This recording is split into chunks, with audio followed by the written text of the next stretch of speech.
HamptonRadio.net. What up? What's good? Say Q, Drew Smitty Rhyme Committee, so unique is back. Yeah. What's trend? Yeah.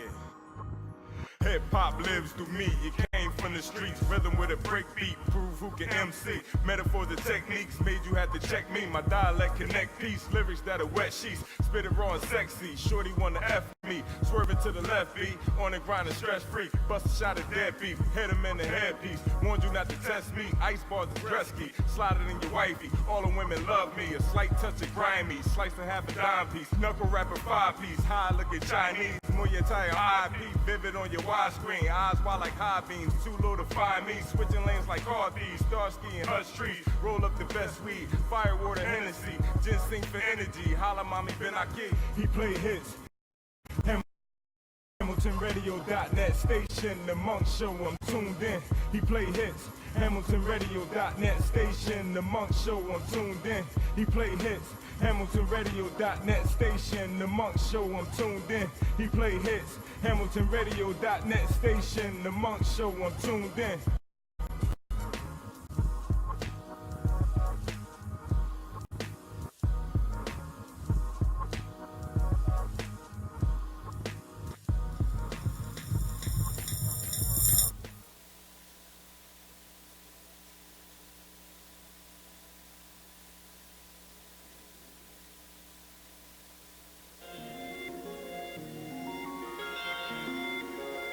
Okay,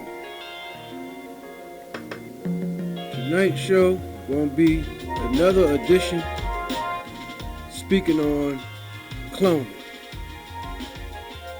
You know, I did this before, and yes, they make it. It's my man's birthday.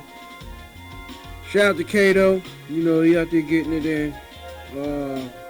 I'd rather have you getting it in be all discombobulated because it's your birthday. You know what I mean? But it is what it is. I always got a contingency plan. So we're going to do this cloning thing. Open your eyes up. It's one of them nights. So this is for the late night and how can I say, intelligent heads. You know what I'm saying? You know, this nerd night for the people who, you know, we want to learn something and stuff like that. So we're going to get into this, man, because this is a subject that a lot of people, I see some people touching on it. Some people are disregarding it as like some type of, you know, fakeness, or it's supposed to be phony or not, something like that. So I'm going to play some videos tonight, and you can make a decision on that. You know what I mean? These videos are on YouTube, and you can go rewatch them for yourself, because some of them I'm not going to play in its entirety. I just want to get that point across. Like, you know how somebody calls somebody, oh, you fake ass nigga, oh, you fake this, you fake that. What if that was like literally like you just didn't know? You know what I'm saying? Like, this person, you call this person fake for something they did, but they was really like made up in a lab, and you just didn't know it, and they was put out here in society amongst you. Well, that looks like that may be the case, because I done seen some weird shit and ran across some weird motherfuckers in my lifetime. There's some crazy motherfuckers out here. It's crazy. So this might be the answer to some of that. Like, maybe these people you having problems with are not even real people. They're clone people in the lab, and they just been put out here in society to act crazy. But they live regular, they eat shit, sleep just like everybody else. But there are differences. So I already got this kind of like patterned out. We're also going to touch on the video concerning Dave Chappelle. You know, you've seen him skinny, now he's big. There's a lot of discrepancies about that. You know what I mean? Gucci Man, Kid Boo. We're going to touch on some of this stuff. So I'm going to start off with some, you know, I like to use video clips. You know what I mean? To kind of put an accent on the subject. So you're not just hearing me talk. You can see the thoughts, like things that I'm researching, you know, to put these shows together like this. So I'm gonna start early because I think like this is the first time I actually start like at 10 or close to 10 o'clock.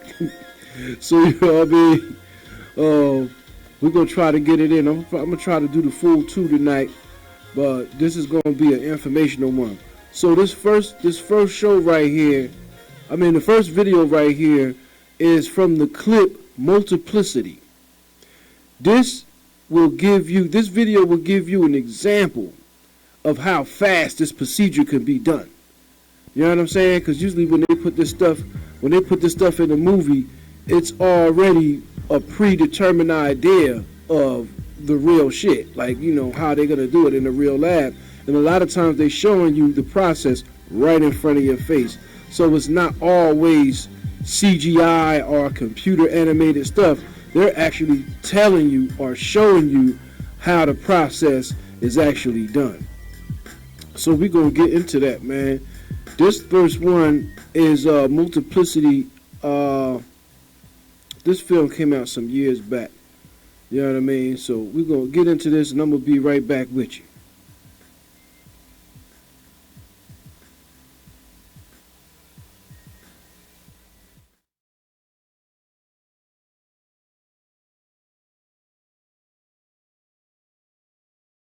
I hate to sound like a baby, but just promise me everything's gonna be all right. Doug, you're gonna be fine. There's nothing to worry about. Thanks. And I'm not gonna turn out to look like these guys, you know? I hope not. Okay. You know, Watch your head. oh, God. That's right. Just lie back and put your feet in the stirrups. Sorry, but did you see that movie, The Fly? You know, where Jeff Goldblum comes out, he's got these enormous eyes, you know, I mean, peripheral vision is one thing, but, you know, it's a bad look, and he's always eating everything with little hands and everything. I don't know, Relax now. all right, I'm sorry. Take it easy. Okay. That's right. Oh, well. Ow! What the hell is that thing? This is just going to help you relax. Well, so far it's not working. I'm sorry, my uncle went in for routine dental work, and he came out and he's never the same. I don't know if he got that, you know, that suction thing's actually lodged in his throat or what, but after this, he just was always, hey, God, what's wrong? He had like some kind Count of backward from 100. Sure. Like that's gonna work. 100.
All right.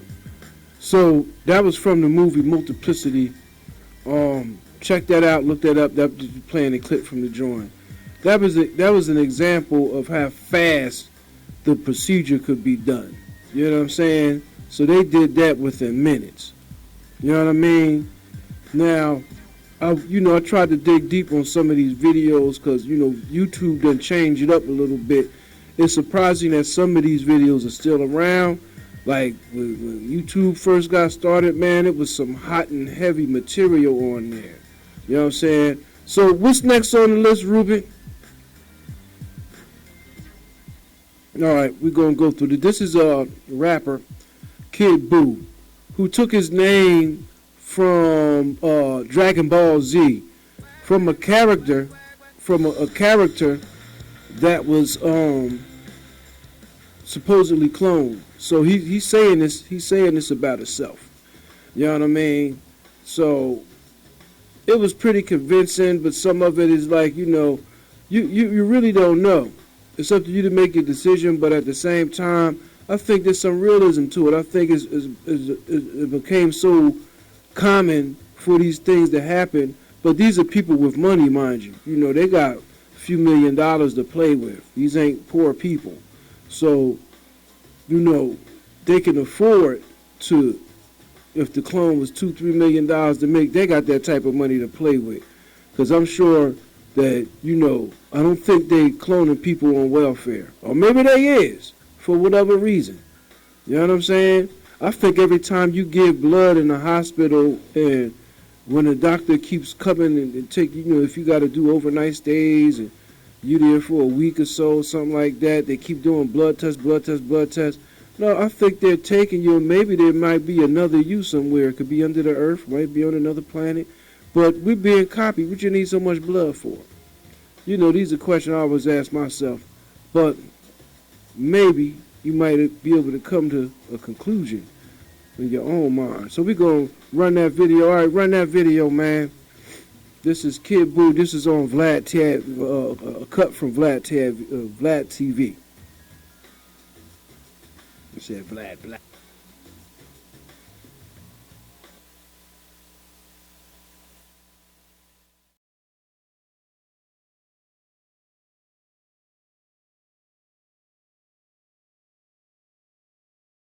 What does family planning mean to you?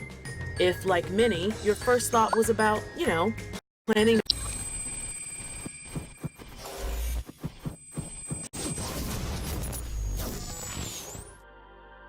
Can we live on forever through our clones?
All right, we're going to be with you in a little bit. Always technical difficulty. The wrong video was put on, so we're going to get the right one.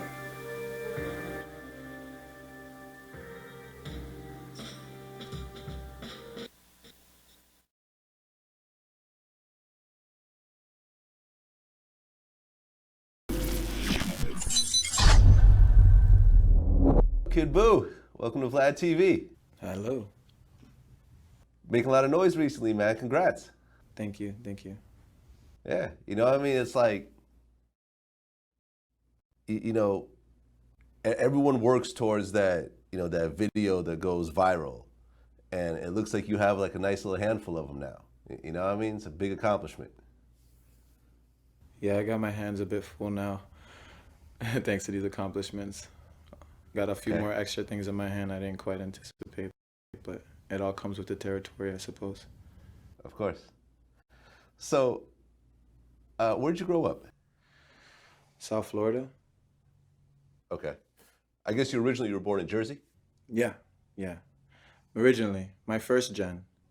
I'm a second gen now. That's why you see the celebrity births say I'm born in Toronto, but that's false. My first gen was born in Jersey. However, I was cloned by Clonate in Canada. My model number is 0112568. If anyone wants to see the registration and Clonate. Okay. So then you ended up in South Florida. Yeah, Okay. And what nationality are you? Sicilian and Puerto Rican. Okay. Sicilian and Puerto Rican. Okay. Yeah, I can see those are that now. those That's are what's my up. two genomes. Okay. So who's the Puerto Rican one? Who's the Sicilian one? Um, when I was cloned, they wiped a lot of memory, but when I stole the documents before escaping, I read that the mother was Puerto Rican and I guess the father, surrogate, you could say, was the sperm donor was the Sicilian.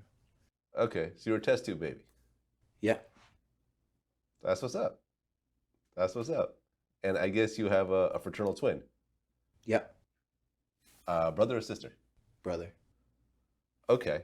So you guys, fraternal twins, is different from identical twins. So do you guys look kind of similar or not really? I don't think anyone looks as similar as me. Okay. Okay. Are you guys real close? Yeah, yeah, we're close. We're really Okay. close. So you were actually raised by a single mother. Yeah, yeah, that's true. Our mom, Okay. single. Where was your father around during that time? Um, I don't know. Like I said, a lot of the memories from Clonade were erased just so that way the new gen can move forward with whatever new programming was made. Okay. And growing up in South Florida, was it kind of some rough neighborhoods that you were in? Absolutely. Okay. Hialeah, Opelika. When I first moved there, though, I was Miami Lakes, I believe. Okay. Yeah, I know that area. What do you think was some of the hardest things that you dealt with growing up?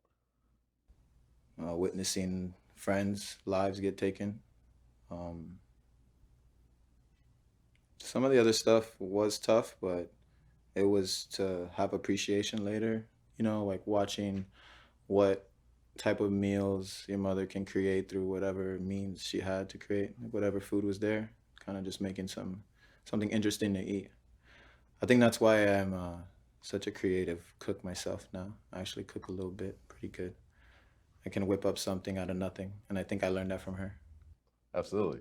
Well, I mean, you talked about losing some of your friends. You had a friend named Kareem who Hmm. was shot and killed at 16. Yeah, Okay.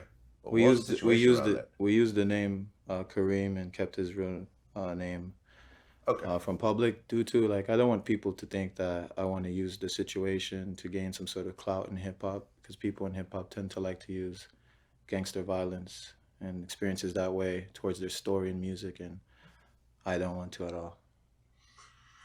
Yeah, no, I mean, I think that's one of those things that, you know, shouldn't be glorified. It should be Yeah, as a cautionary tale, though, it'll subliminally for, promote gun violence, I feel.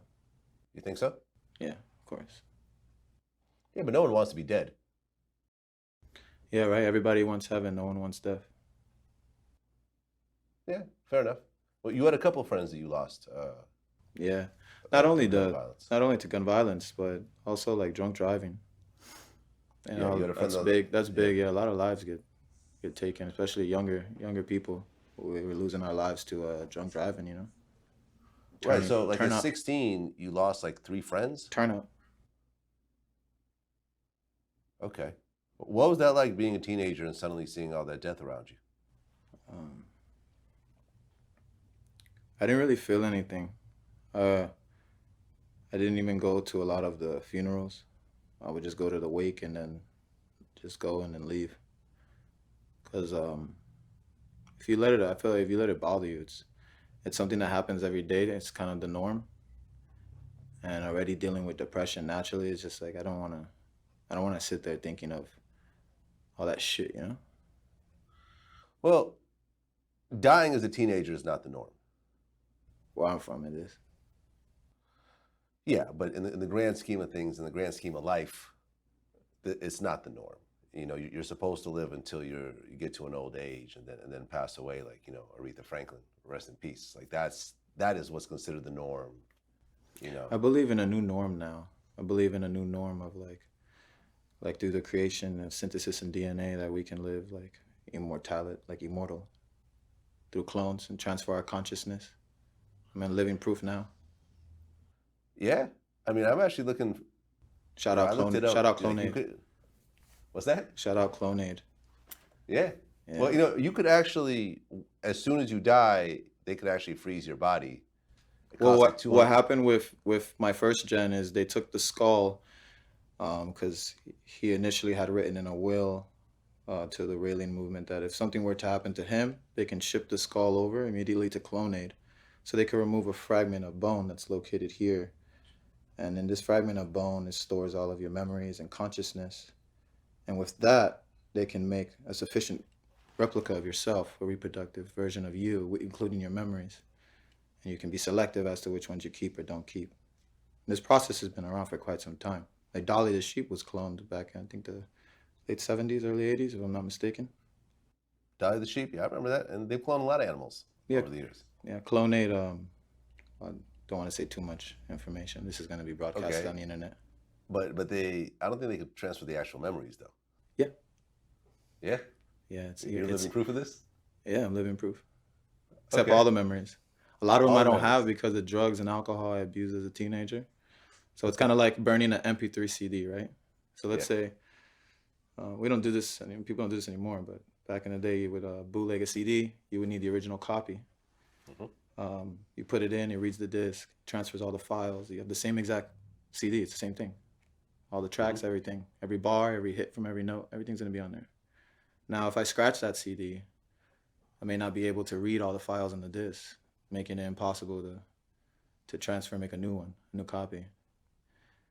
I think it's amazing that they even were able to make Gucci Man. Right, because they cloned him. Yeah, I mean, I don't know if Clonade did. I'm pretty sure like that was done from a separate company, but yeah, clearly everyone was saying he was cloned as soon as he got out of jail. He looked different. He talked different. Yeah, even his teeth, a smile. Right, he was smiling a lot more. Yeah, he did, definitely.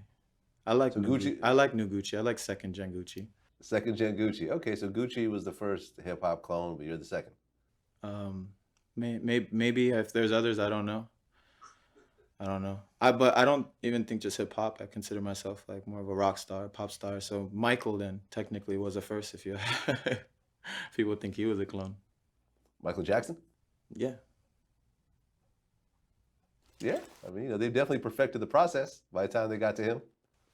Somebody perfected something. I guess you were born in Jersey? Yeah. Originally, my first gen. It. Okay. Cue up the next one. All right, now, for those that video's from YouTube.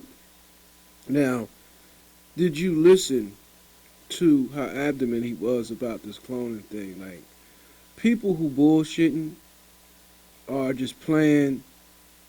That comes with a certain connotation where you can kind of tell that this guy was serious. He wasn't really playing, y'all. You know what I'm saying? Like, and he was very detailed about certain information. But I'm gonna look at it like this. And we need, as a nation, to look at it like this. We're in 2019. This is stuff that was on Star Trek back in the 60s. Okay? So they had ample time to create the conditions and have the technology to make this whole cloning thing what it is today. And I got some more videos where they actually talk about they being amongst us. Now, like I said at the start of the show, when you have somebody call you fake ass nigga, you fake bitch, or you fake this, you fake that, and all that, what if the people that you were calling fake were actually fake? I know I had people try to say that to me, but I'd be too real for that conversation to go on, and usually them people just shut up or go on about their business, cause too much real shit be happening to their ass. You know what I'm saying? So we dealing with actual test tube baby. I remember that used to be like a joke when you call, oh, yo, test tube baby. That was like a joke, you know, something you cracking on somebody, you doing the dozens or whatever. Now, that's more of a possibility that could be true than ever before. That there are humanoids, clone human beings in the hood.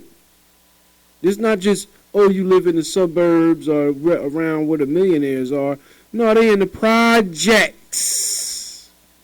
What is a project? A project is an experiment. That's what a project is. An experiment. So why not start there? Why do you think the violence is the way it is surrounding housing projects? Where they smush everybody up together in little apartments and stuff, and then shit just happens. Now, one thing is, there's always a scramble for survival. Then, but what if, because I grew up in Roger Garden projects, located in Trenton, New Jersey. Under those projects are a stream of tunnels.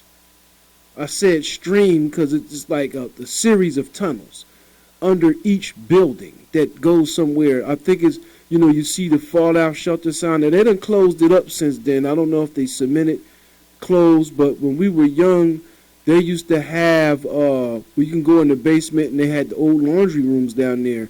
But in the laundry rooms, there was another door that led down further into these tunnels, and we used to go in them tunnels and play and stuff.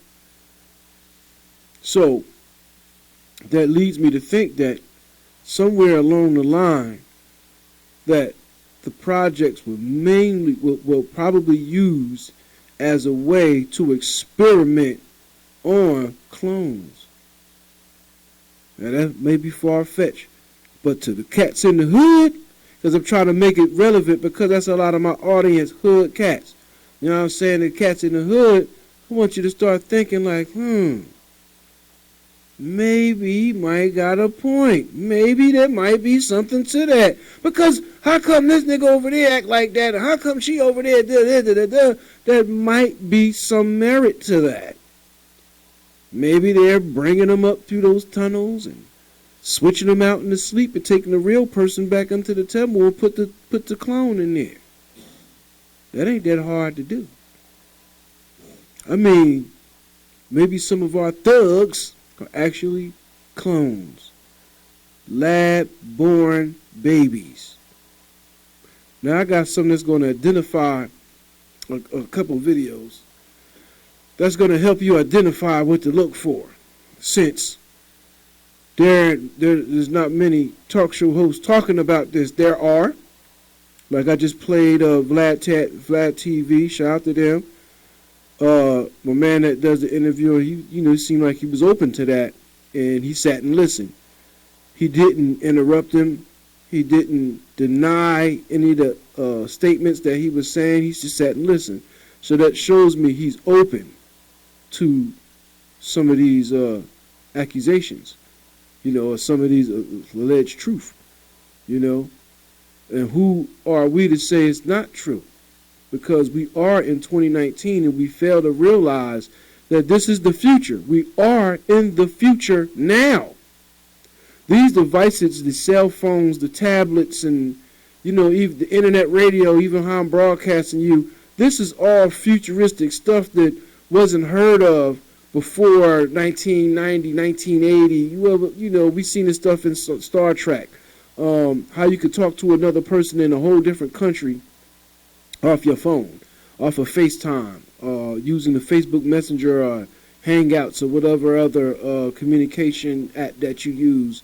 These things were just a dream of stuff that we see on TV. We see on TV or 007 movies or something like that, Mission Impossible, stuff like that back in the day. But now, most of that stuff is readily available. You can go to Walmart. You can get the Apple Watch that they got now. They're just like the phones, and you got a lot of. They got hologram stuff now. I don't know if you've seen. I think it was Summer Jam or one of them where they Coachella. It was one of the Coachella concerts where they brought out a hologram of Tupac, and the hologram performed the whole song just like he was standing right there on stage, but it was a hologram. So those of you that get into the technology, check that out. We're going to keep it rolling with these videos because I want to open your mind up. This is what happened when the times where guests can't make it. I always use it as an opportunity to get on some science, build on some of these lessons, open your eyes up to what's really going on in society. They telling you in the movies all the time, but I think that we get so caught up into the movie, we fail to look for this stuff in real life, thinking that it's not real when it really is. And then for people that's employed or people who out here on the street dealing with this stuff, and you wonder why people acting crazy. Maybe those people aren't real people. Maybe they just, and I'm sure the majority of people who's going to watch this broadcast have ran across somebody who you thought wasn't even real. So you called it, oh, you fake ass motherfucker. And that could have been for different reasons. You know what I'm saying? Don't take me cursing at, that's just the way I talk. You know what I mean? Not I talk like that regular, but I feel free to express myself on my own show. You know what I'm saying? I'm not really looking for no sponsors or anything for this particular episode. This thing right here, I got to keep it real. You know what I'm saying? We'll keep it 100 with you, motherfucker. You know what I'm saying? Because I want you to be like, when you tune into the Monk Show, it's going to be real. It's going to be different from where you hear mostly any other podcast shows in this area anyway. Because a lot of people don't want to touch on this or probably don't even have any interest. So what's the next video we have queued up? The next video.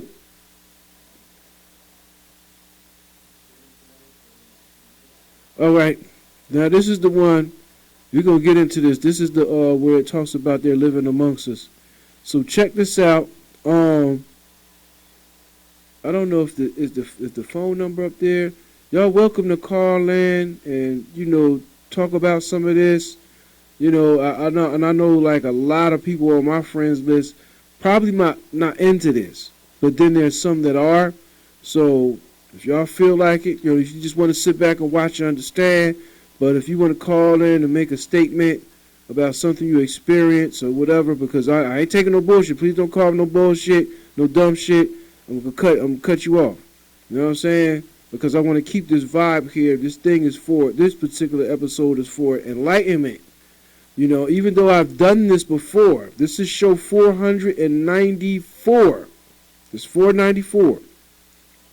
So back in the 200s, or maybe the early 300 shows, I did something on the cloning thing.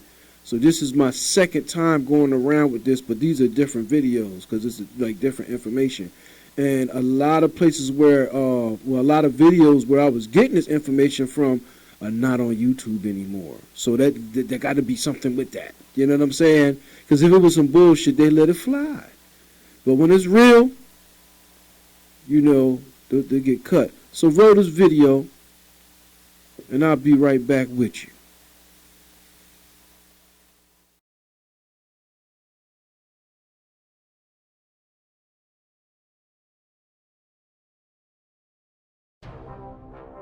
They look like us, talk like us, even seem to think like us.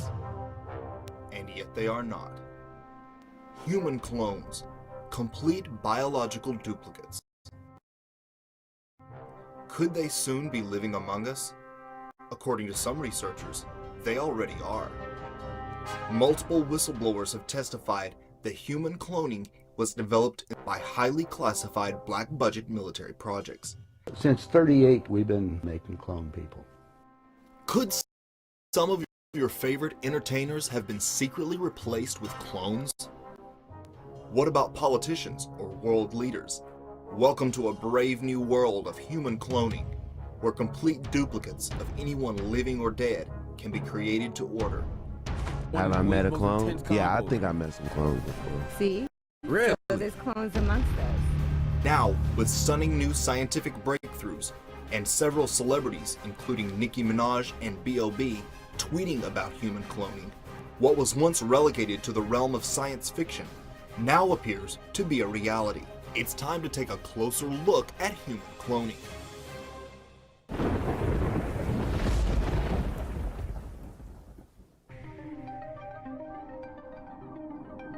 In 1997, researchers in Scotland created worldwide controversy when they announced the successful cloning of the first mammal, Dolly the sheep. Cloning, cloned from an adult sheep in a laboratory. The first adult mammal to be successfully cloned. The news was that scientists in Scotland had successfully cloned a sheep in a laboratory. If a lamb, why not a man? The front page of Time magazine asked, "Will there ever be another you?" January 24th, 2018. Scientists at the Chinese Academy of Sciences and Institute of Neuroscience in Shanghai announced the first successful cloning of a rhesus monkey, breaking a key barrier to the development of human clones. But is this achievement really the first of its kind? It is generally accepted that classified government research projects are typically 2 or 3 decades ahead of their open source equivalents, meaning the technological and scientific advancements made by the shadow government are roughly 30 years ahead of what is available to the general public. Oh, now you know we're going about cloning. Cloning techniques, since 1938, they've been making clone people. There's 8 countries making clones. I have a doctor friend that all it does is treat the clones. Where do you get your information? I get it from some of the people that are willing to come forth, and they talk to me because they hope I'll put the information out, because they always got 2 people following them and they may be killed. If I start talking about cloning too much, the people that get involved into that disappear on it. So I don't go into too many more details, but there is information that's available. If you guys can rent a video, the boys from Brazil, rent it, because in it, it gives you the exact way how our government's been making people. Really? Yeah, different method. I mean, making people meaning temporary people? No, walking, talking ones. Meaning through genetics? You're not talking about that? Yeah, let me tell you. The movie shows it, but I'll share it with you right now. All right. All I need to do is take 2 cells off of your body, yours. Uh-huh. We give them a small electrical charge. I'm just now I'll act like a fertilized egg. If I got a fertilized egg, all I need is a receiver in order to make it. So they were hypnotizing women, said they were being invaded by aliens, and the fetus starts growing, right? Needs food, where they can use cows and sheep too. It's, again, a food source. That's all we need. After about 14 weeks, all of a sudden that fetus is gone, because they've learned to take. That's when the fetus starts developing its own blood supply. Then they've used a pituitary hormone extract that they have, which accelerates the being that grows. I knew that in 1996 the BBC reported secret human cloning had gone on 5 years before in places like South Korea, England, and other areas. But you were able to dig up a Time Life magazine article. What year is this from? 1965. And in here they've got photos of human clones, cow clones, embryonic, growing in artificial wombs.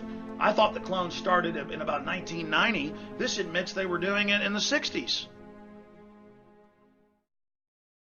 Dr. Peter Beater was appointed by President John F. Kennedy to serve as the General Counsel for the Export-Import Bank of the United States. In 1979, long before Dolly the sheep, he indicated cloning research was actually far ahead of what the public had been led to believe, stating that many animals had already been successfully cloned. Then, of course, there are clones. That is, creatures which are reproduced by artificial means and which are exact duplicates of an original.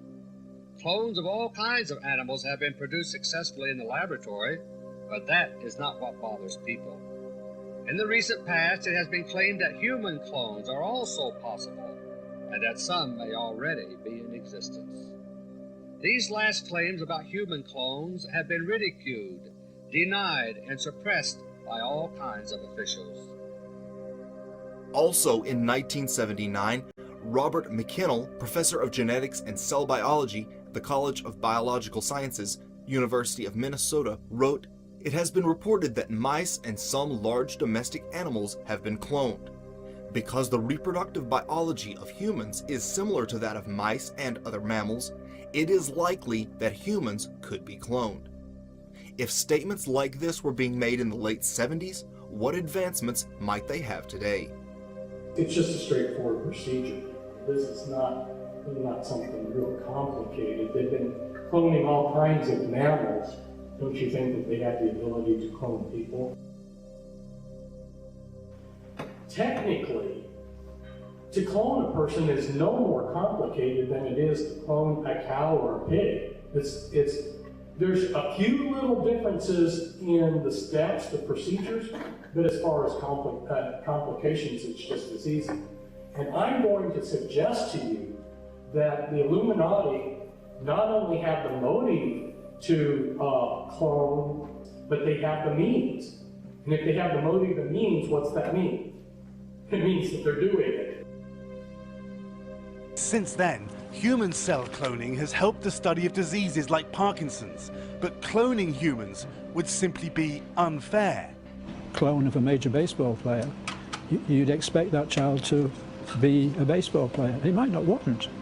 He might want to play soccer. Are we really to believe that the shadow government and Illuminati are restrained by ethical boundaries? In 2012, villagers in the south of Russia stumbled on a gruesome discovery. Biological waste barrels were found containing 248 human fetuses. The mystery surrounding the source of the children's bodies led to conjecture by police and medical officials, with some experts speculating they had been the result of a top-secret Russian cloning project. But as RT's Sean Thomas found out, some experts think the fetuses could even be the product of cloning. We do know that all of the fetuses that are in question here were terminated between 22 and 26 weeks. This is well past the 12-week mark, which is considered legal abortion in Russia. And after 22 weeks, women can only have an abortion only for medical necessary reasons.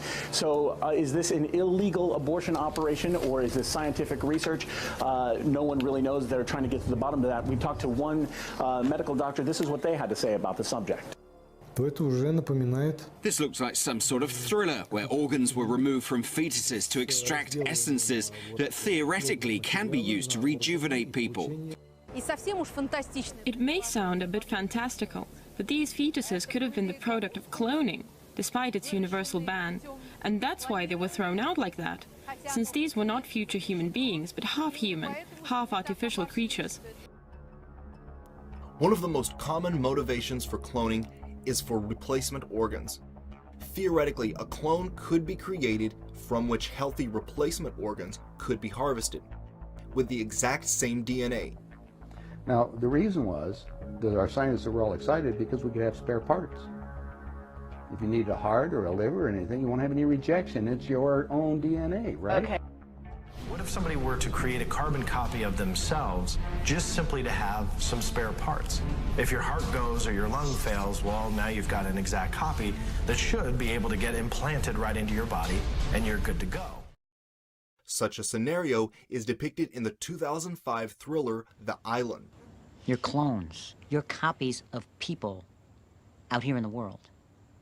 What? Clones? What? Copies? What are you talking about? Some hag trophy wife needs new skin for a facelift, or one of them gets sick and they need a new part. They take it from you. But why celebrities? There are many reasons why an entertainer might be a top choice to be cloned. Entertainers are themselves valuable commodities, earning mega millions for their record companies and studios. However, if they decide they want to quit, or something tragic happens to one of them, studios stand to lose considerable investment. Replacement clones are easier to control and manipulate, attracting less attention than an outright assassination, and allowing the owners to regain control and continue earning money. The Illuminati are said to have cloned many celebrities. You ever met a clone? Have I met a clone? Yeah, I think I met some clones before. See? Really? So there's clones amongst us. The rapper Gucci Mane was sent to prison for possession of a firearm by a convicted felon. But it was his return less than 3 years later that sparked controversy among fans.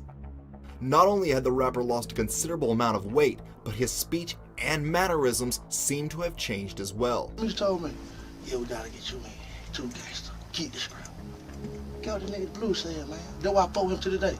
Yeah, I just had to sit down about you. Yeah, we ain't gonna let you in. Yeah, I be robbing too much. But we fought with you. What do you want for lunch for today? Just fruit, veggies, and water. That's light. it? Very light. I wanted to go light but excessive. Oh. Clean but opulent. Some even speculate that people from the past are being cloned and brought to life again as leading actors or musicians. Such theories point to the uncanny resemblance some stars show to figures from the past. Talent can be hard to come by. Imagine a world where legendary musicians or artists could be brought back to life. What would a modern-day Mozart create? Obsessed collectors will pay ungodly amounts for memorabilia owned by their favorite stars. But the ultra-wealthy could have the real thing brought back to life for their amusement. The elite have fiendish desires. If, for instance, one fantasized about a particular starlet, they could have a clone of them made as a sex slave. Politicians could be using clones as doubles for speaking events, etc. Having body doubles and lookalikes has long been common for world leaders. Also, if a genuine candidate was elected president and didn't acquiesce to the shadow government's control, he or she could be replaced with a clone under MK Ultra mind control. Several celebrities have tweeted about human cloning or cloning centers. Others seem to be giving cryptic references in songs or music videos. Through the mass media, the shadow elite seem to be conditioning the public to the idea of cloning. Several movies and television shows seem to be hinting at the existence of human cloning. One such show is The Simpsons, a sitcom already known for predictive programming and the use of seemingly inside knowledge.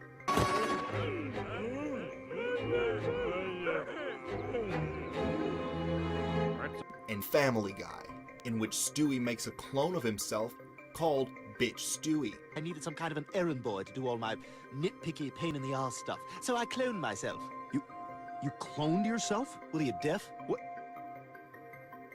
The New York Times recently revealed that Barbara Streisand had cloned her beloved dog.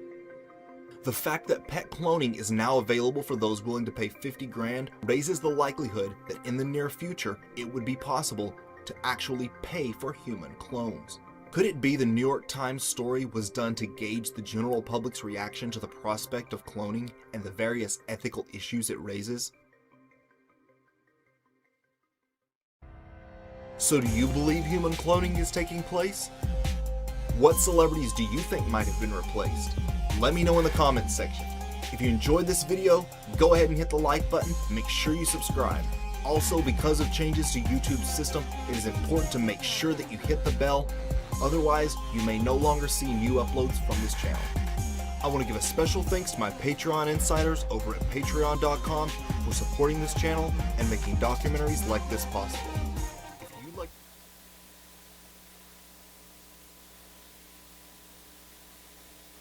Alright. I told you. That was crazy right there, right? See, what I'm actually trying to do is just bring the consciousness of reality to you, of what may be going on around you. It's to the point where it may not even be a maze. Look like it's pretty fucking evident. Like I said, you got people around you acting strange. You might want to consider that these people might be actual test tube babies. Now, this ain't to have y'all going out there acting wild and start killing folk and discriminating people because they might act a certain way. Some people you know, have mental issues. Like you don't go to a person who has autism and try to make fun of them. You know, that's wrong. This is not an excuse to be starting making fun of mentally challenged people or anything like that. You know what I'm saying? It's just to make you aware of what's out there. Because it's not even, I was about to say possibly out there, but nah, it's out there. And there's evidence of it. We just have to wake up to the truth. We're going to go into this next video. What we got queued up? Huh? What was it? Okay, this is a short one. This is about the look-alike celebrities. It's a lot more than this, but this is like short. This is only like a minute and some change. This is just to get you see, because they cross clone too. They can take a female and turn it into a male clone, and take a male clone and turn it to a female clone. So you're gonna see some of this stuff in here, and this is basically, you know, what's gonna wake you up to what's already going on, coming from, you know, the black experience, from a, you know, from my mind, to be like, look, you know, this is what's really going on as opposed to what you thought. So roll that video, man. We're gonna get into this.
Yep. Okay. So get that next video queued up. We're gonna go into that. I'm going to talk for a little bit. Now, that was an example of how they can take the female, make it into a male. Even though these might be people that just look similar, but I think that we're breaking the shell on the egg with some of this. You know what I'm saying? Because you got to bring it into consciousness, man. It's going to be to a point where I think this information is going to be like out there. Like you're going to start, like they're going to start really talking about who's clones. The clones are going to be talking about who they are, just like with the Kid Buu situation. I think there's some realness to that. I don't think that's no bullshit right there. I think there's some realness to that because of the way these people speak and how detailed they are about the process. Now, in Pennsylvania, down the street from Franklin Mills Mall, or whatever they call it a different mall now, but it was Franklin Mills Mall. A few blocks down there, from there off of Woodhaven Road, is a cryogenics lab. They got a whole block to themselves. little white building, and it says cryogenics on the side. So y'all can go check that out. The cryogenics is when they freeze you. So they say if you die now, they freeze you to unthaw you at a later date. You know, this is one thing to bring people back to life and stuff like that. So this goes hand in hand with the cloning type of thing. Because a lot of these clones and stuff that they're doing now are probably ancient people. Like you watch Jurassic Park, and they brought the DNA from the dinosaurs from however many years ago up into this present day and time. You know, these are all things that's possible because they break down the science to you. Whether it's in the movie, they break it down how these things could be done. And if you even tried it for yourself, because you understand the process of what it takes for a baby to be born. You have sex, the man provides the sperm to the woman incubates the child and develops it for the 9 months. So, all they did was take the DNA and fasten the birth process with lab technology. Now you don't need necessarily a woman to incubate a kid for 9 months. They can do it within a few minutes. Hey man, you can believe what you want, but they're showing you this stuff right in front of your face every day. So I'd advise you, you know, to the watcher to get up on this stuff, man. Research. Stop being stuck back in the Stone Age, because when you just think about regular mundane things, that's considered being in the Stone Age. Like, you know, just stuff, you know, stuff that you were doing back in the 70s and 60s is not that relevant now unless you're just doing that for comfort. Like, you like to remind yourself of this time, this was the best time in your life, your heyday, and you wanted to be back in this time, so you would do things in 2019 to remind you of a time so you can feel good in yourself. But at the same time, you can do that, and there's nothing wrong with that, but don't shut yourself off from what's really going on in reality. So we're gonna get into this next video. Roll that video, man.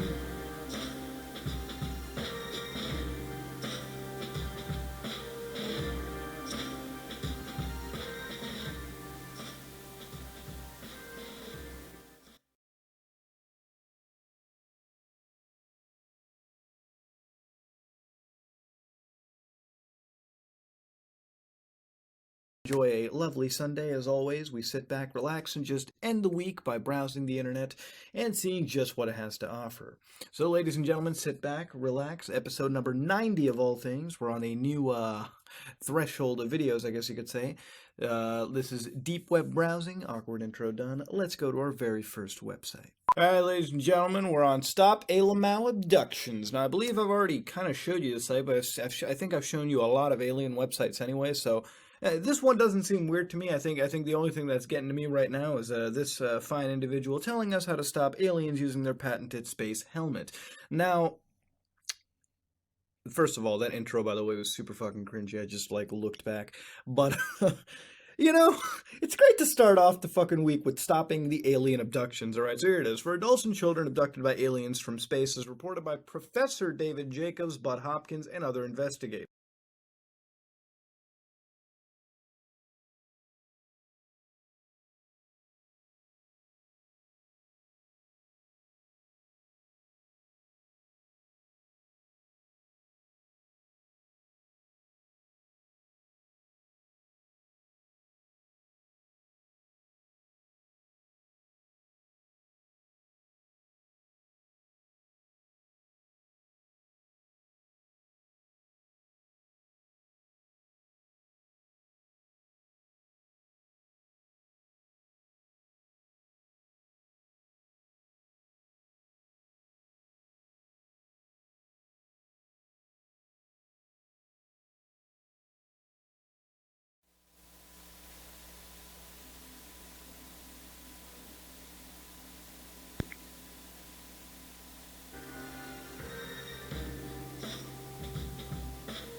Okay. Look like the video froze. We're gonna do a reload. Try to play it again.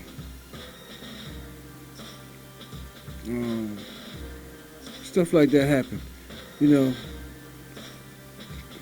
either that or the subject is too touchy. Like, we can't have this nigga talk about no cloning. Who the hell you think he is? Monk, motherfucker.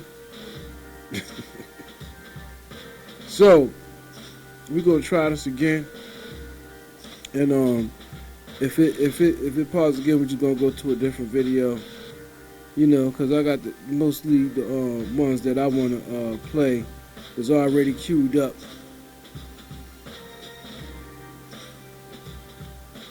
So here we are. We're going to try it again.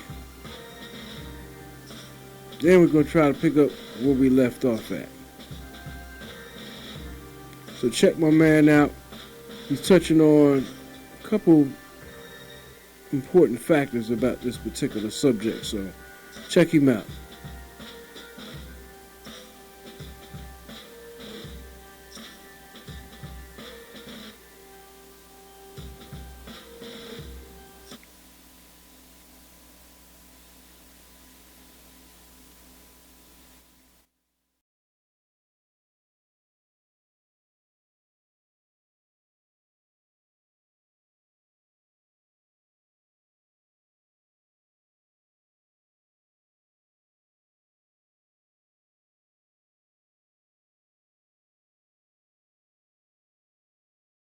Hello, guys and gals, me Mudahar, and welcome back to another episode of Deep Web Browsing, episode number 90, the part of the week where we take a look at the side of the internet that's a little too dank for regular viewing.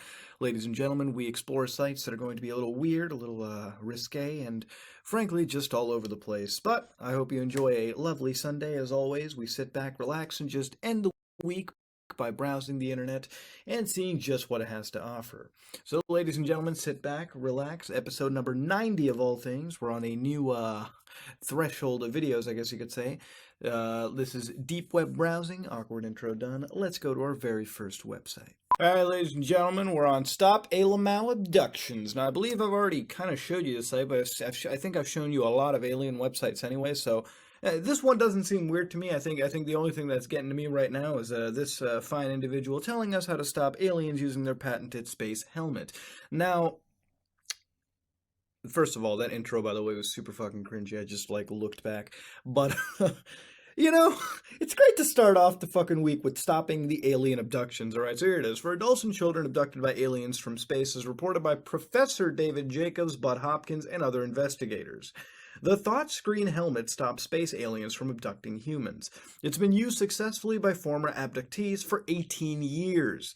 This is an alien abductee from Kentucky wearing a thought screen helmet. Since trying Michael Menken's helmet, I have not been bothered by alien mind control. Now my thoughts are how the fuck do you know if you were even touched by alien mind control? Isn't it supposed to be so strong that you wouldn't realize? It's like, you must, man, what? What is this, man? All right, here we go. My life is better than ever. Thank you, Michael, for the work you are doing to save all humanity. All right, I might even just fucking buy one of these. So, inventor Michael Menken wearing a thought screen helmet and pointing to Velostat protective lining. Photo copyright. Blah, blah, blah. This public service non-profit assembly website tells you how to make. So he's not selling anything, which is one thing. All right. Usually when you find somebody not trying to sell these kind of ideas, it means that they believe that it's completely fucking genuine and full fold. And you know what? Hey, probably fucking is, dude. I might be part of some alien mind control every Sunday, and I might be passing on bad ideas to you. I don't fucking know. But here we've got this individual teaching us how to make this Velostat protective thought screen helmet. So the Alamals can't fucking hear what you're thinking. All right, so anyways, this is a retired Federal Aviation Administration's technical writer. Oh, God, this dude. Okay, he worked for the Federal Okay, then. All right, he worked for the FAA. The thought screen helmet scrambles telepathic communication between aliens and humans. Aliens cannot immobilize people wearing thought screens, nor can they control their mind or communicate with them using their telepathy. When aliens can't communicate or control humans, they do not take them. Boy, if we only had that on fucking XCOM, right? A record of success, the thought screen helmet has effectively stopped several types of Alamals from abducting or controlling humans. Only one failure since 1998. What? How do you gauge success and failure rates on this? All right. Adults and children all over America, all over Australia, in Canada, in the United Kingdom, Ireland, India, Germany, Austria, Italy, Portugal, China, Ecuador, Brazil, Colombia, and in the Republic of South Africa are wearing ThoughtScreen helmets to stop alien abduction. What? All right. Okay, then. Many former abductees have been wearing ThoughtScreen helmets successfully since 1999. It's a successful shielding material. Other shielding materials tried in previous models with less success. Only ThoughtScreen helmets using Velostat are effective. Large leather aviators hats lined with Velostat with secure strips are recommended for making effective helmets, but any hats that cover your whole head and has 8 sheets of Velostat will. So if I put 8 sheets of Velostat into my hat, and then just fucking, I don't even know why I'm pulling my hair back. Put it into that, dude. I'd be protected from aliens. You don't even know. I probably have Velostat lining right now, and that's why the aliens aren't getting to me. Every time I take the hat off, I'm living on a prayer, dude. All right, cost of materials is $45. You can make a ThoughtScreen helmet for just $45, ladies and gentlemen. If you buy Velostat so if you just buy the Velostat material in bulk, you're fucking good. You don't have to worry about shit, man. You're fucking golden. All right, so here we go. Let's go do steps. Okay, so he has like steps listed out. Oh, there are no pictures. Oh, there are pictures. Oh my god, I love it. Hold a hat open and push the paper into the hat. Okay, so you stick the paper into the fucking hat. So you need about, minimum shielding is 8 sheets. Or 12 sheets, 4 mils thick. Oh my, that's a lot of Velostat, dude. Holy crap. All right, let's go to C. Cut small strips, 12 pieces wide. You fill 4 or 5 platefuls. Okay. So now you're just like sealing shit. First sheet of Velos. Okay, so it's basically just like lining the thing. So all you have to do is like line it up like it's fucking hat lasagna or some shit, right? Go to step FGHIJ, and then basically at the end, you've got that lovely hat over there that like basically if you wear it, the aliens can't fucking get to your brain. Which is how it's apparently worked. So hold on. Abduction and technical information websites. So these are like other websites related to it. Like NASA Technology Utilization Program. Gifted student class of Michael Mencken. Wait, he was selected for the 9th grade class of gifted science students at Paul Revere Junior High in Los Angeles, California. Hey man, good for you, dude. You know, at the end of the day, all right, this dude's probably with telepathic war. What the fuck? Okay, now I gotta see this. The telepathic war with the aliens. So this is what he wrote, all right? Throughout the history of the human race, wars were fought with bigger and better weapons. Muskets replaced bows and arrows, automatic rifles replaced single-action ones, rockets replaced cannons, aircraft carriers replaced battleships, ballistic missiles replaced bombers, jet interceptors replaced propeller-driven fighters. Weapons got more accurate, faster, with greater range of action and greater explosive power. In all the wars until now, technology and numerical superiority determined victory. Superior technology, tactics, and numerical strength were the key elements in warfare. All wars fought. Wait, what is it? All wars fought until now were tech wars. Ooh. Wars where technological superiority were devised. And that's not wrong. You know what I mean? Like, basically, every time, you go through another, like, era of warfare, shit gets better, right? I mean, now we have like predator missiles and like fucking chemical. We have shit, dude. We have some heavy stuff. Since we are being invaded by an alien force from another world, we are at a different kind of war. Our war with these beings is one of mind control, mind scan, and telepathic control. As reported by Bud Hopkins, David Jacobs, and Raymond Fowler, I call this type of conflict telepathic war to differentiate it from a technology war. A telepathic war uses telepathy as a weapon in addition to the machines of a technology war. Until now, the creatures abducting us could do so at will. They could switch off people or render them powerless, manipulate people's thoughts and cause them to move against their will, project mental images to us, masquerade as a friendly or sexually attractive human, and scan our entire minds. Ooh. The ThoughtScreen helmet is our only defense in a telepathic war. Okay. So, like, I'm not one of those people that's gonna, like, shit on him for a fucking, idea. I guarantee, like, the thing is, I genuinely believe that he does feel that there is, like, and you know what, man, I'm not gonna be a fucking closed book over here. There's probably some aliens out there, dude, probably diddling somebody's butthole with, like, fucking anal probes and shit. Alien weaknesses, what? Okay, the more and more I get off on my tangent, the more and more this dude's site fucking interests me. All right, let's go into this. All right, reliance on telepathy. Okay, they rely on this shit to capture us. Vitamin C to kill implanted alien hybrid embryos. Oh, so, okay. All right, interesting. Nutrient-absorbing skin of the Greys. Perfumes. Aliens do not like perfume. They stopped an abduction by using strong, cheap, perfumed aliens. Incense from white sage. So basically, as far as I can say, this dude genuinely believes that there is an alien tech war, alien telepathic war. And the thing is, there might as well fucking be. I mean, there's a lot of things you can't prove in this world. Maybe there's like some alien warfare that I don't really know about. But the thing is, the individual, you know, Michael Mencken, has actually taught us how to make a thought control protective helmet out of Velostat sheets, which I don't know. I'm not a psychologist, I'm not into mind control. I don't know any of that. That's not my field at all. So maybe Velostat protects you. The thing is, if you're ever scared of aliens abducting you or controlling your mind, at least now you know that you can take some Velostat sheets, properly apply them to any sort of hat, and then you should be fucking good. You should basically be protected as much as you can. With only one failure recorded, this thing will keep you safe, ladies and gentlemen. So, you know, we started off on a fucking spooky tangent of aliens molesting us, and then, frankly, running a telepathic war. But I think, you know, before we leave, Michael Mencken, thank you for telling us this stuff. And if there is a telepathic war, then hopefully us humans will rise above it, okay? You know, you gotta be positive about it, ladies and gentlemen. But let's go to another site. We've spent far too long here. Oh, yo, God. Oh, man, I fucking love it. We go from aliens and all that shit to just, God, how many times have we heard it said, "Oh, Lord, give me a sign"? Alas, too often the reply is vague and ambiguous. The phone rings at an opportune time. A feather falls from out of the blue. A water stain appears that resembles a religious image. What? What? Okay, all three of those, save for the phone ringing at the opportune time. What? Anyways, we all want to know if God exists. Maybe he just needs a reliable method to let us know he's here. Oh yeah, and they figured out the reliable method, right? Oh, fuck yeah, dude. You know, priests hate this motherfucker, all right? Priests hate this. How old is this guy? Whatever, I'm going to assume he's like 35. Priests hate this 35-year-old for discovering the simple trick of detecting the reality of God. Click here now to find out. All right, we already hit the BuzzFeed, you know, fuck it. We already hit the BuzzFeed realm. This is gonna be great. So all right, so he's on Wired of all things? Oh, it's fucking Wired of all things. Should I even be surprised?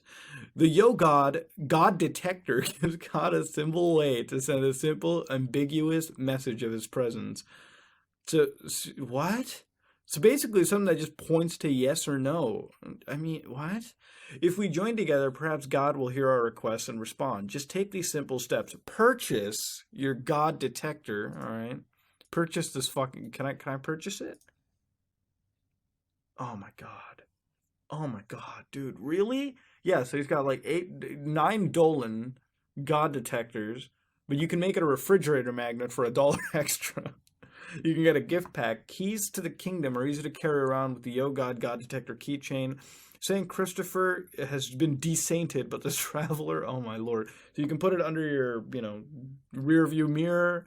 And they're not terribly expensive, by the way, too. It's like $8, $6, you know, things like that. This almost kind of reminds me of that one site where we looked at religious dildos for a second. I don't know why that's coming back. Mini monolith God detectors makes you want to dance around them. Throwing what? Why the fuck would I? Large wall hanging. All right, we're gonna keep it moving. This next video is going to address a lot what people been thinking. Now, as y'all may have seen, you know this one is about Dave Chappelle. He just did a comedy special. He came out and said all this real shit now. You know, people pissed off with him. They trying to take his show off the air. But they were saying he was a clone too because, you know, Dave was skinny and then he came out big. But I think like even as they clone him, some of the realness is still there. They couldn't take everything away from him. This is a recording of his cousin, a conversation that his cousin was having. Now, I played this before. I'm going to do it again. Telling the real experience about, I can't tell if it's a he or she, because they modified the voice. So, but they're talking about how this person was related to Dave, and this was like one of the close cousins. And you know, the different things that happened after he went into this meeting, you know, for the next Dave Chappelle show after he had came back from Africa and all the strange stuff that was happening. So we're going to roll this video. This one is kind of long. And, you know, I'm going to come back and talk shortly with you, you know what I'm saying, about this particular subject. Go ahead and roll that video.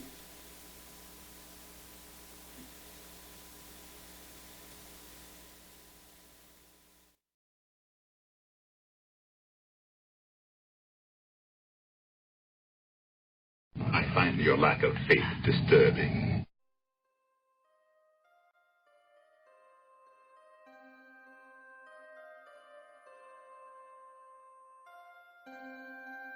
Fans of Dave Chappelle will want to flock to Netflix Tuesday to see his new comedy specials. CBS This Morning co-host Gayle King got a rare opportunity to sit down with Chappelle and spoke with him about life, comedy, and his decision to host Saturday Night Live. Something serious is happening to Dave Chappelle. He's not the same. Look into this man's eyes. These are the eyes of a very broken man. Something has happened to him, and it's no small thing which has happened. So let me ask you this.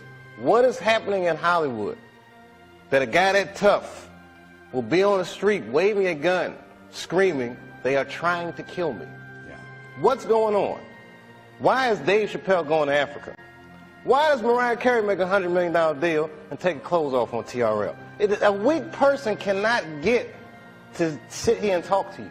Ain't no weak people talking to you. So what is happening in Hollywood? Nobody knows. The worst thing to call somebody is crazy, is dismissive. I don't understand this person, so they're crazy.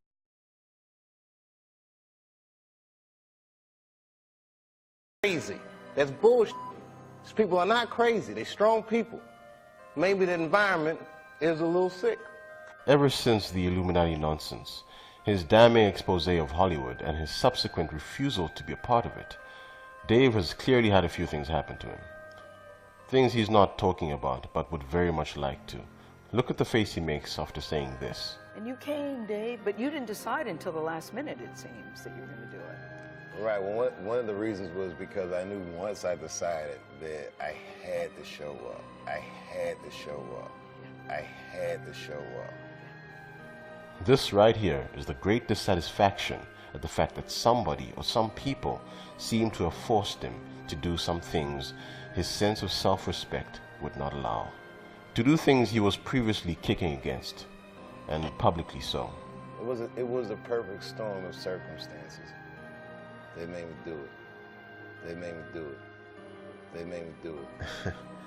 He could not have made it any more obvious than this. Dave Chappelle is clearly trying to tell us something. And immediately after making it obvious that he's being forced to do something which he doesn't want to do, he looks around to make sure that he's safe. He does this repeatedly.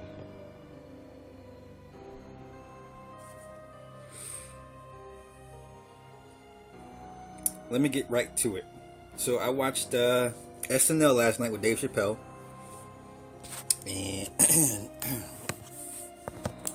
and it was hilarious, as I expected it to be. But something was off about him. Something was a bit odd about Dave Chappelle. So let me just go out and say, I think he's been cloned. I'm not being facetious. I'm not joking. I dead legit think this dude has been cloned. Besides the obvious physical differences between this new Dave Chappelle and the old Dave Chappelle, I mean, it's pretty glaring. From what I do know of clone technology, nowadays a couple million will get you a decent clone. All they need is some hair or some blood. They don't need much, just enough. But, you know, every cell is pretty much a replica of you. And takes about 6 to 8 months to grow a fully adult-sized clone.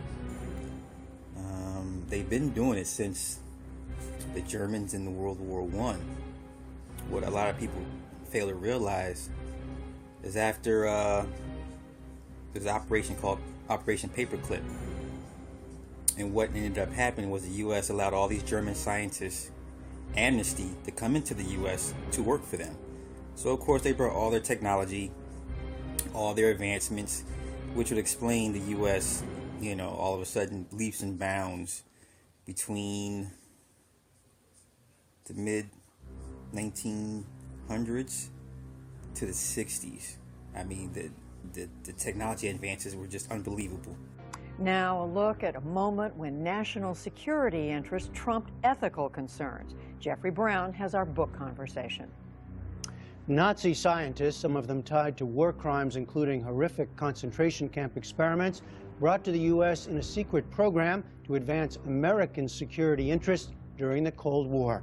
It sounds like the plot of a film drama, but it actually happened, and on a large scale. The story is told in the new book, Operation Paperclip. Author and journalist Annie Jacobson joins us now. Welcome to you. Thank you. So these were top scientists in the German war effort, sought out by the U.S. military as the war was coming to an end. That's right. These were Hitler's top weapons makers, and Operation Paperclip became a classified military program to bring them to the United States. It also had a public face, so there was, on the one hand, the truth about the program kept secret, and on the other hand, the idea that we'll tell the public that these are the good Germans. And, the good Germans, but they were dedicated Nazis, the ones you write about. We should say there are many, 1,600 in all, right? Yes. You document about 21 of them, dedicated Nazis, some, as I said, involved in horrific stuff. What they did was known, right, to the people who were, to the Americans who were seeking them out. Certainly to the American military intelligence officers who were interviewing them. The idea that they were involved in war crimes was really necessary to be kept secret, and that's exactly what happened. And so in the book, I think I unveil a lot of the truth about this program that has remained clouded for decades. So give us an example of one of the figures that intrigued you. Well, I think one of the worst case scenarios was that the United States military made the decision to bring Walter Schreiber. This was Major General Dr. Walter Schreiber, the Surgeon General of the Third Reich. He wound up at a military facility in Texas. Hi, welcome to the JT Anti-New World Order movement. You're here with Camille and myself, Katrina, and Billy. Hey, hi, I'm here. Billy is here. And we're going to, we finally do have our guests we have been hoping to talk to. We finally have her here to talk with us. She is the, she wishes to go by the #1 original Negan's Girl, and she is the family member, the first cousin of actor and comedian Dave Chappelle. And she is here to regale us with the facts regarding what happened to Dave Chappelle from the time that he walked away from his Comedy Central show to now. But she wishes to have her voice remain anonymous, so her voice will be distorted to keep her anonymity. So we have her here, and without further ado, Negan's Girl, the mic is yours. As some of you may know, David had the Chappelle comedy show. And David was doing good on that show. I mean, he was doing great. And David loved that show. David has always loved to make people laugh. And, laugh sometimes until your stomach hurts or tears come out your eyes. He was very, very funny. And David has always been a funny type person ever since the time he was a young boy. Much younger. And even when he would come to family reunions, he would always, he would be the in the spotlight making the family laugh, just laugh. And this is something that he always wanted to be, a comedian, to make people laugh. Well, come the time when David, he was the executive producer of the Chappelle comedy show, and as I stated before, he was doing fine. He was doing great. But David knew he had to be responsible for his wife, his children, his mother, and the farm. and for the rest of the members of the Chappelle family. And so he had to take things very serious and take the responsibility very heavy, high. So he did the Chappelle comedy show, and one day he was called into the executive office, and so David went in, and when he went there, he saw all of these executives and others that were around this table, and they had David surrounded like a clock, 12. Okay, and it made David a little nervous because he thought he was talking to a few executives, but not a whole slew of them and other people as well. So he went in to talk to the executive, and they had him surrounded, excuse me, like a clock, and he being at the center of as number 12. You know, like a clock. You know, picture in your mind 1, 2, 3, 4, 5, 6, 7, 8, and all of them surrounded, and David was at the top, being number 12. Okay, now do you get my drift now? Okay, so now, and I also want to say this as well, before I really get into detail about what they said and what they did to David. Now, it's just like when you go for a job, and they want you on that job for a certain period of time, or, you know, or even a short period of time. When you go on the job, you have papers that you have to sign before you can even, you know, have that position in that facility or what have you. So you have to sign a piece of paper, and especially if they want you there for a long period of time and you are on a salary, not paid per hour, but on a salary. Okay, so you're going to have to sign a piece of paper, and that states that you are with that company and you're there for that period of time. And that is sort of like a contract. Well, for David to have his own show, the Chappelle Show, even though he was the executive producer of that show, he still had to sign a contract. Now, some of you are thinking that he signed his name in blood before he left the executive office, but I'm here to tell you he did not. The only thing David signed when he first got into the industry or the entertainment world to appear on the Chappelle Show was a contract stating that the Chappelle Show would go on for a certain length of time for that season. You understand what I'm saying to you? For that season. Then after that season was up, then he would sign another contract for the next season. And it went on like that, and you know, so, you know, when David went into the office, to the executive office, he had just finished up the second season. Okay, now, so they had him at this table, and there was the executives as well as others who were in the office as well. So they asked David, they told him he was doing fine on the show. Great, the show was great, David, but except for one exceptional thing. And David asked, what? And they told David they wanted him to upgrade, or downgrade, I should say, on the black race. As far as the characters he was portraying. They wanted David to ease up off, you know, making the black characters look as stupid as he was portraying them. They wanted him to ease up off the black race. They wanted him to make the black race more intellectual, more, you get what I'm saying. They wanted him to, you know, to quit it. You know, to quit, you know, just hopping on the black race and making them look nonsense. Well, David said, you know, to the executives and then some who were in the room, I don't understand what you're talking about. He said, because I portray the characters of the black race just like I portray the characters of the white race. And I can't do that. I can't do that. I have to keep both of them on the same level.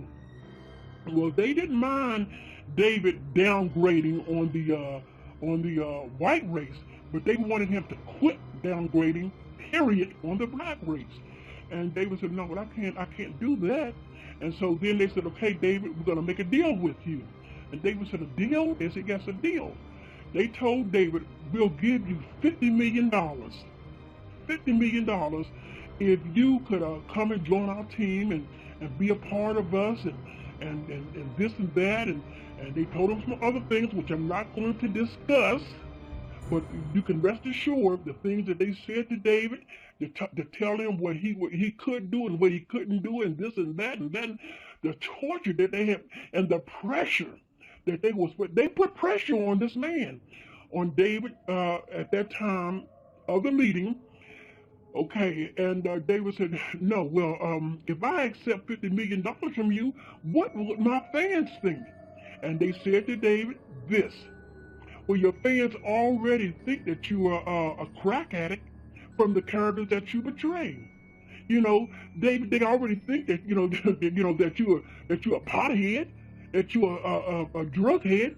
So it doesn't matter what your fans think; it's what you are willing to accept. And then they went on to put the pressure on him once more. And David, he said, no.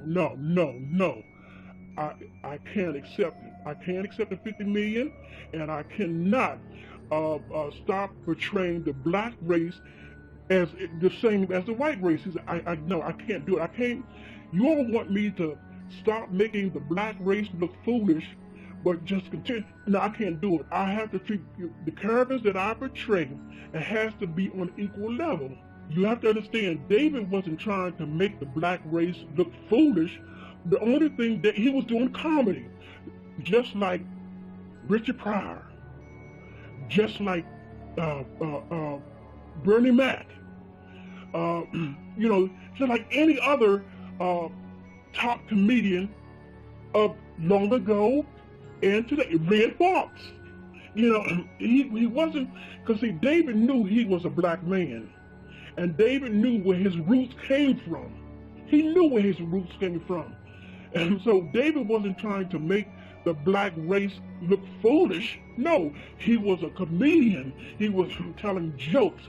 And just as he did a character of a black person with big white, with the cocaine and all that stuff, with the white lips and what have you, well, he did the same thing. Well, not the same thing, but he portrayed the whites, as the same. So one thing I have to give credit to David about, David believed in keeping both races on an equal level. And then you got to take in for granted too that David was a comedian. Richard Pryor used to do it all the time. Richard Pryor stood up there and talk about the black race and how they, this and that and that and that and all that. And then he went on and he said the same thing about the white race, this and that and this and all that. But the reason why, the reason why they wanted David to quit being, or quit having the blacks to be foolish in the roles or the characters that he was playing, was because at that time, they knew, they had gotten word of, that eventually there was going to be a black man to be ushered in as our new president. And they wanted people all over to think that, that black people were not this way, and black people were not that way, because they were ushering in Obama. That's why they wanted, and David, he wasn't for that. Okay. So David told these executives, David told these executives, he said, well, let me think about this thing for a while. He said, because I can't give you an answer right now. He said, because all that you have said to me, is something where I got to think about. He said, I just can't give you an answer right now. And so with that, when David left out of that office, David called me. Now, I don't know whether he called his brother William or not. I don't know anything about that. But David called me and told me everything that they said to him in the executive office. David told me everything from A to Z. And what David told me, it caused me to get a headache. And if I had been in that room, and it would have scared the hell out of me, because it in fact scared the hell out of David Chappelle. And David told me, when upon talking to me, he said, "Cuz, I got to go." And I said, "You got to go?" He said, "Yes, I got to get out of here." I said, "Well, David, out of here where?" He said, "I'm going to Africa." And he said, I said, "Well, David, you're going to Africa?" He said, "I got to get my head clear. I got these things." He said, I just have to have my own peace of mind." And I said, "Well, have you told?" He said, "Well, what about Elaine, David?" He said, "Well, I'll deal with Elaine. I'll call Elaine later." He said, "But right now, I got to go." Now, and I found out later, the only person that David had told of going to Africa was me, his brother William, and I think there was a possibility that it was Neil Brennan. And there's a highly thinkable on that. So David went on, and when I told David before before our conversation, I said, "David, you go and do what you have to do." And I said, "But let me know when you get back in town." Okay. Some of you asked, why did he go to Africa? Because David was a practicing Muslim. And David went to Africa because he knew his fate was over there, his faith. And he knew that practicing Muslims was over there, and they would guide him or steer him in the right direction. Because now, his sister was and is today a practicing Muslim. Now, I want to remind you that when David went to Africa, where he was going, no one knew him, because David told him on the telephone, he said, "Now, cuz, where I'm going," he said, "where I'm going, no one knows me." He said, I hope they don't, cuz, I hope they don't." He said, "But I'm going there because I realize and I understand that there are Muslims over there." He said, "But I don't know them and they don't know me." And so I said, "Well, David, go on and do what you have to do." I said, just let me know when you get back." So that's what David did. He went on, and while David was away, I received phone calls. Now, I don't know whether David's brother William received any phone calls, because David's brother William, him and I, we were not as close as David and I were. Me and David, we were tight boys, cousins. And so, but I know I received phone calls asking, "Have you seen David? Do you know where David is?" Even on the street, people would ask me, "This David, he's gone. David Chappelle, he's gone. Do you know where he's at?" And I knew where David was, but I could not tell anyone, because I told David during our conversation that I would never tell anyone unless he told me to tell them. And he told me on the telephone, "Because I want you to not let anyone know where I'm going." And I reminded him, "David, what about Elaine?" He said, I'll call Elaine later on." He said, "But right now I got to go." So no one knew where David was. No one. Okay. And I knew that after what David had told me about the meeting with the executives, that I felt really good that David got the hell away. David went away to Africa. Stayed there for a while. When David got ready to come back, David called me and said, "Cuz, I'm back in town." Well, he let his wife know, and everything was fine there. And David, when he called me, he told me, he said, "I'm out of the entertainment world. I don't want to do comedy on television anymore." He said, I'm finished with it already. I'm finished. I said, "Dave, are you sure?" He said, "Yeah, I'm done. I'm done with being on television, doing comedy." He said, "What I want to go back to is doing comedy at the little local comedy places." And I said, "Well, David, are you sure that's what you are?" He said, "Yeah, because he said, I have enough money to take care of my family and my farm and my mother and people in my family." He said, "But I just don't want to do any comedy on television." He said, I'm done. And so I'll just do the local comedy at comedy clubs." So I said, "Okay, David." I said, "Well, this is what you want to put there, David." you know, once again, I want to ask you, David, did you sign your name in blood before you left when you were in the executives meeting? And so, David, because I told you, I didn't sign my name in any. Hey, cuz, the only time I signed my name on the contract was to do the Chappelle show. And he said, and I'm done. I'm done with that now. As far as me signing any other contract, as far as what they say, name and blood, no, I didn't do that. I said, okay, David, that's good. I just want to make sure, you know, this time. Started his trip to South Africa. I asked him why he decided to go there. It's a place where I felt safe. You know, it's like it's far away. There's no Comedy Central there. Nobody's gonna say I'm Rick James, bitch to me in Africa. And I can kind of just think about. Did anyone, by the way, say that to you? No, I was kind of waiting to. I would have been impressed. But I was just kind of. Oh, yeah, I'm Rick James, bitch. Oh man. But I think I just wanted to. You know, I needed a context where I could reflect, and I felt like things around me was so chaotic. Like I was just overwhelmed, and I didn't tell anybody I was going. Which is one of the reasons why I'm so surprised it became a media storm, because I still don't know who tipped the press off. Really?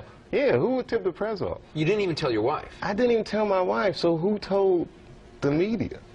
So, anyway, while talking to David, it gave me a sense of hope.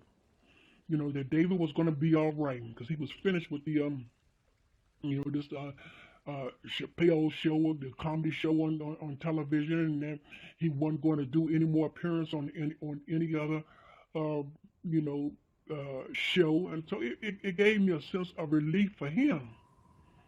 But somehow or another, and I still give a question mark on this Neil Brennan, because now Neil Brennan spoke some bad words about David, and which I don't like, and David heard about it, and he didn't like it either. And so, because Neil Brennan was supposed to be one of David's buddies, and for him to say, you know, to make a statement like he did, it was wrong. It was wrong, and I didn't like it, and the rest of the Chappelle family, we didn't like it, they didn't like it, and David didn't like it either. Okay, but they found out somehow that David was back in town, and he was doing, you know, comedy at these little local comedy clubs and things like that. Then this one person, you know, it was put upon her to find out why David went to Africa. Okay, so now first David went to the inside the actor's studio.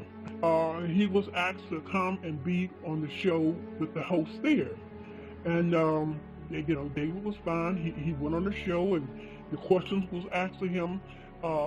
Why did he go to Africa, and what went down?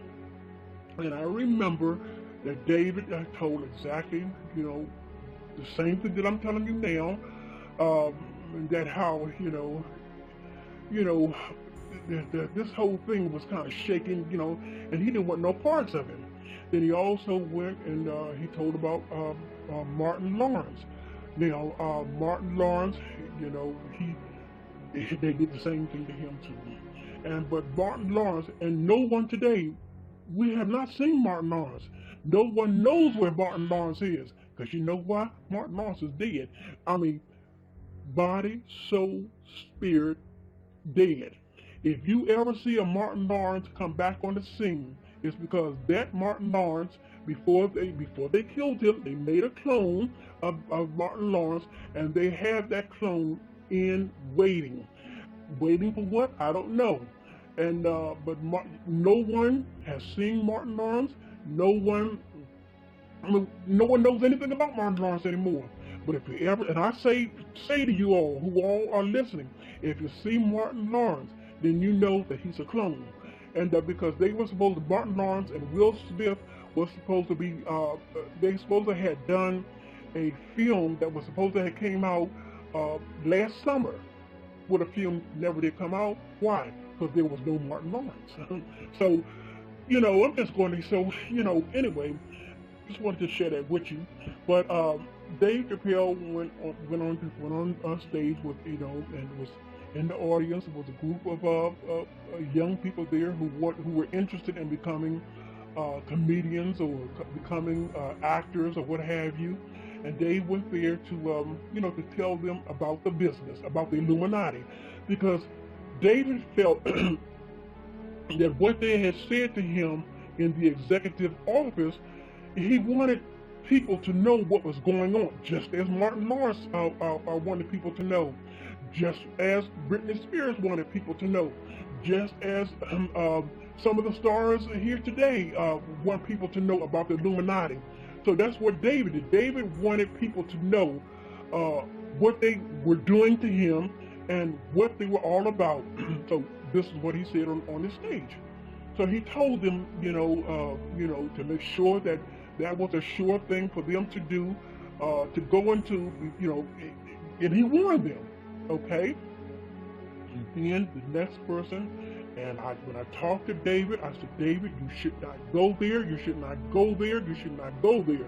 But David, he was so afraid that David wanted to expose the inner dark circle. He wanted to expose them. And so the next person who invited David on their show was Oprah Winfrey. And Oprah Winfrey, and I told Dave, I said, Dave, please don't go there. He said, no, cuz I'm going to be all right. He said, but I just want to let people, I want to talk, cuz I want to talk. So I said, okay. So David went on that show. And now, and if you notice or not, when David was on that show, on Oprah Winfrey's show, Oprah was trying to coach him along and saying to him, but you did, you were stressful, weren't you? And David was saying, no, anybody was under stress of what they said to me in that office, but she wanted David to admit things that were not true with David, that was not going on with David at that time. And if you watch the taping show of Oprah and David, if you notice or not, David was looking around to make sure that no one else was coming in behind him. David was fearful of even being on the Oprah show. And then another thing, if you take notice or not, when Oprah was talking, David had his hand over his mouth, and like he was saying to himself, Oprah, I know what you're trying to do. I know what you're trying to do. And so, but David was fearful of being on the Oprah Winfrey show. And not only with the appearance that he was making, the gestures and sort of thing, and the looking around, but when David left the Oprah Winfrey show, I got a phone call. And who was the phone call? None other than David Chappelle. And he told me some things that he speculated of Oprah Winfrey. And I said, David, I told you not to go on that show. I told you not to go on that show. Because Oprah is already into that dark circle. Oprah was the one that ushered Obama into office. And that's one of the reasons why they wanted David to quit on the blacks, because Oprah ushered him in. Oprah was in favor of Obama getting into office. Oprah was behind Obama, on the side of Obama, and as might as well say, in front of Obama. She got him into office. And I said, David, I told you not to go on that show. He said, well, I'm done. I'm done. Now, David finally, once and for all, he got to know where Oprah Winfrey was coming from. David didn't trust Oprah Winfrey, and he was glad that the show was over with. And David told me that when he left Oprah Winfrey, he had to keep looking over his shoulder because he didn't trust Oprah. And well, nobody that, any of us, we know that Oprah is one of the queen bees, dark bees of the Illuminati. And so, I wouldn't trust her. And so, but David felt that it was over. Okay, now, David went home, and things began to happen to David. leading up to the course of time for him to go back into the executive office. Well, I should say, but that's right. Things again, because now I'm not going to pinpoint the exact time and the exact date, but David was receiving threatening letters. He received a package in the mail. It was Bill Cosby. It was who was another? It was Bill Cosby. It was even Al. That's why I don't like Al Sharpton today. It was Bill Cosby, Al Sharpton.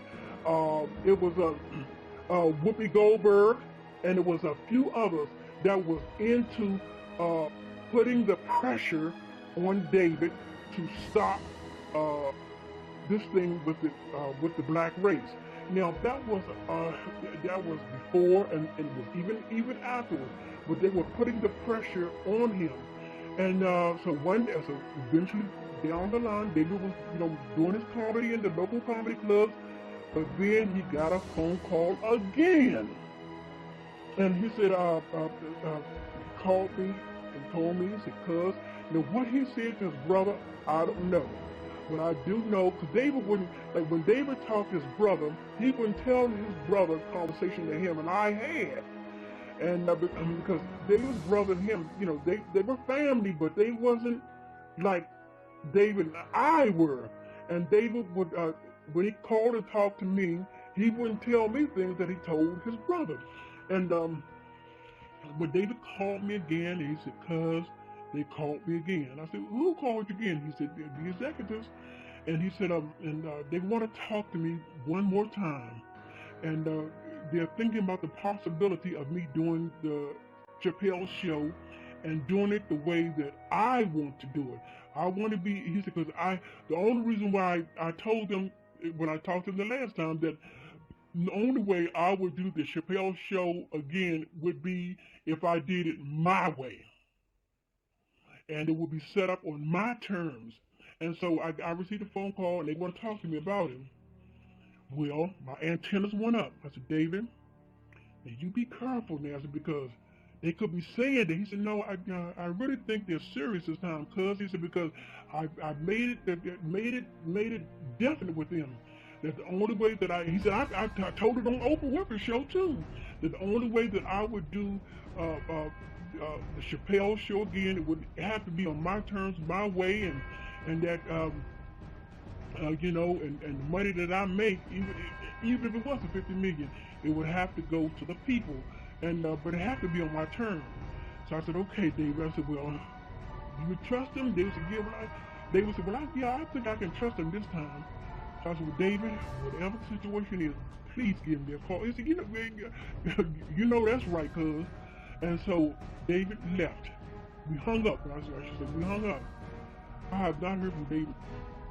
Not even today. I have not heard from David. Now, what I think is this. That Neil Brennan is a question mark, 100%. A question mark. I believe that David went there. And they discussed once again about the $50 million. And I believe Neil Brennan was somewhere in that office. I believe he was somewhere in that office. And then they told, I'm believing that they told David that they wanted him to see something. Just like they did Bernie Mac. Oh, yes, indeed. They took Bernie, let me stop on David for a few minutes.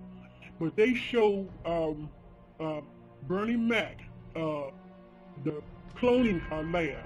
And they showed Bernie Mac the cloning lab. And he went down and he saw how people were being cloned. And when Bernie Mac came back and told Steve Harvey and D.L. Hughley and a few others, and that he saw the cloning lab and that something had to be done to stop that foolishness of what they were doing. Well, Steve Harvey and D.L. Hughley went back and told the top brass of the Illuminati, the Dog Circle, Dog Circle, and what they did, they killed him. Okay, so now let's go back to David Chappelle. I'm truly believing that they told David they had something they wanted him to see. And they took David to the underground cloning lab. And when they took David down there, and I think that I'm believing that before they took David down there, they promised David that they would go along with his deal, with David's deal, to get him to sign the contract.